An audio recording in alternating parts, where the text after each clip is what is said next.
Ya ụmụ ibe anyị ekene ụnụ, anyị si ka anyị kene eke, kene orie, kene afọ, kene nkwọ, kene ndị mbụ, kene ndị ọkpụ, kene ndị egede, kene ndị ichie, kene ndị amaala ibe m ndị ọ ga-adịrị mma. Ọ bụ Iyon Business Consultant na-ekene ụnụ n'ụbọchị nke taata. Ọnwa nnụnụ nwoke nọ nso na-ekene ụnụ, the consulting manager of Iyon Business Consultant. Dịka anyị si kwuo, anyị ga-ewetara ndebe anyị ihe gbasara fortune n'ụbọchị nke taata.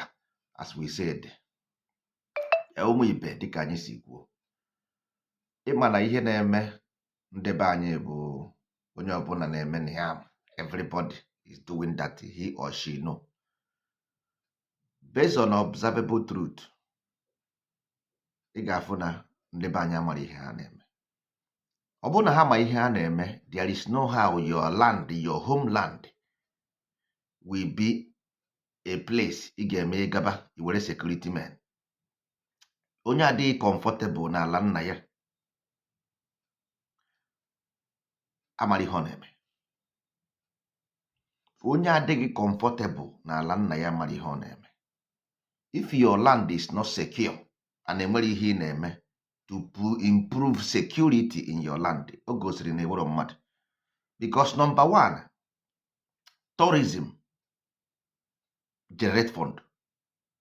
If there is no security in your land, that tourism is deprived go onwe gị. So foreign investors, something like tourism or industries, will not thrive in your land because of lack of security. Enweghị any reason, you don't have any reason, ihe mere bụ n'isi adịrọ gị mma, you don't have any reason to cause insecurity in your land. You have no reason, because that is the source that you will eat. Ọnụ ga-enye gị nri bụ ala gị. Ịghọtago? So mmadụ ga-apụta na-ekwu maka Igbo heritage, ị jụọ ya without fortune, ka ebe ị ga-agbado ụkwụ na-ekwasị heritage. Because fortune bụ value, value bụ ugwu mba. So without ugwu, onye rere ugwu ya pụta ọ na-akọ akụkọ out of frustration. Ọ bụghị out of o nwere ihe ọ ga-offer, no, just out of frustration. So dịka anyị si kwuo n'ụbọchị nke taata, anyị ga-ewetara ndebe anyị ihe gbasara this fortune and kedu ihe wu misfortune. Fortune a na-ekwu okwu ya bụkwanụ skill, and the misfortune bụ lack of skill, nothing more, nothing less. Kedu ihe wụ skill? Skill bụ ihe a mụrụ amụ ka ihe a gwọrọ agwọ. Based on Igbo business philosophy, our marketing strategy, tactics, and the techniques, based on the action and the reaction, then come the solution. But the problem bụ na ndị be anyị amaghị na ihe onye nwere ka o ji eme ọgụ. You cannot say what you don't have. It doesn't make any sense. So ugwu mba anyị ka anyị ga-ere ugwu anyị. What we have, we shall sell. Nothing more and nothing less. So ọ bụrụ na ị nweghị skill, ị nwere ihe ị ga-ere. If you don't have a skill, you won't sell anything. And if you don't have anything that know what is skill to teach you, at the end of the day, you will waste your time as you went to school to waste your time. Because those school ahụ ị gasịrị, after ka ị gasịrị school pụta, ị na-anya ọkada, na-anya keke, na-awa nkụ, na-awụgha na Facebook, achọ data free. At the end of the day, ndị nke ọzọ nọdụ na-ama abuse, ikwu ha anaghị akpọ gị. That's all. O nwere ihe ọzọ ha dị mma ya. Ndị nke ọzọ na-eme comedy. Ịghọtago? O nweghị onye nwere skill work.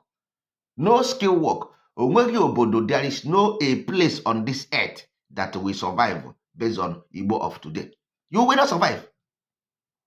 You cannot based on Igbo today.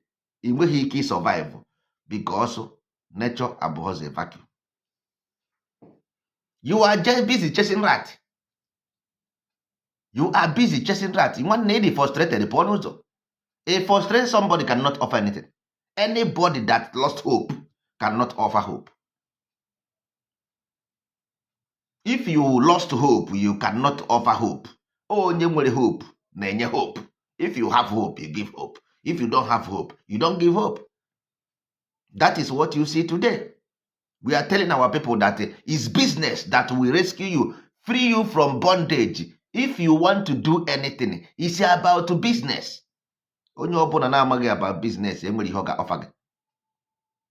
Any person that doesn't know about entrepreneurship has nothing to offer, period. Simple as ABCD. Because we talk about fortune. If you want to have money, it's about value, it's about skill. Or what about telling you, go and learn how to mechanic, go and learn? No.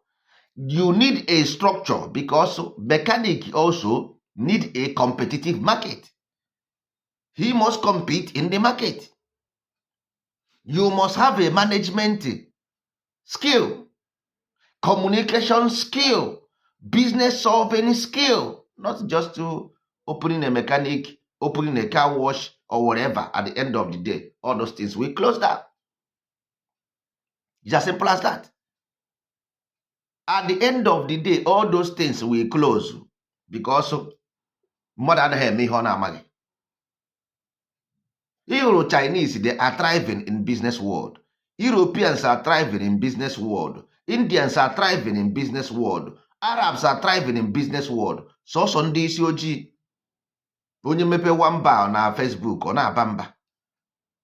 Onye tibe egwu ọ na-aba. Everybody na-aba. Everybody na-eko. Nwanne ọ bụla